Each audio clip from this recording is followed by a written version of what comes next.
Nangibabaw ang kulay itim sa araw ng pagluluksa sa UP Manila kahapon kasunod ng pagkamatay ng estudyante si Cristel Tejada na kinapos ang pambayad ng kanyang matrikula. Patuloy naman ang pagbuhos ng tulong sa kanyang naulilang pamilya. Narito ang report ni Mab Gonzales.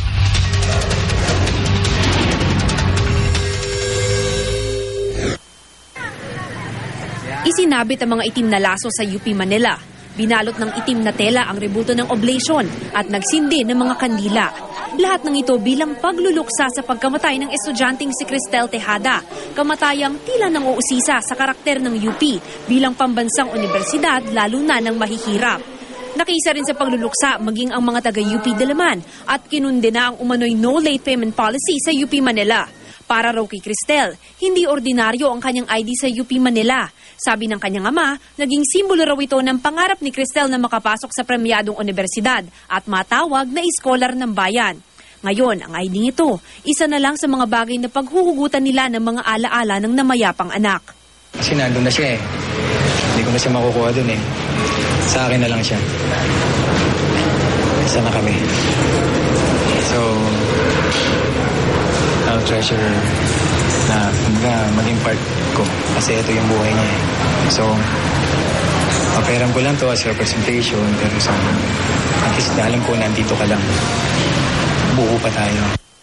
Nangisuko ni Cristel ang ID kasabay ng pagsunod sa payong maghain ng leave of absence dahil sa di nabayarang halos 10,000 pisong matrikula para sa second sem. Kasama ni Cristel ang kaklase nung high school at kapwa iskanyang si Shonel Rupa.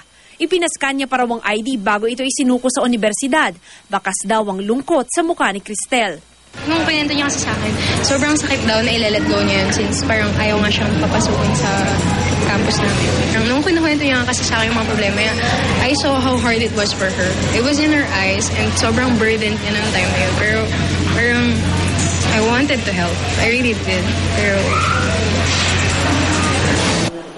pumayag na ring magpa-interview ang ina ni Cristel sa kondisyong huwag ipakita ang kanyang muka.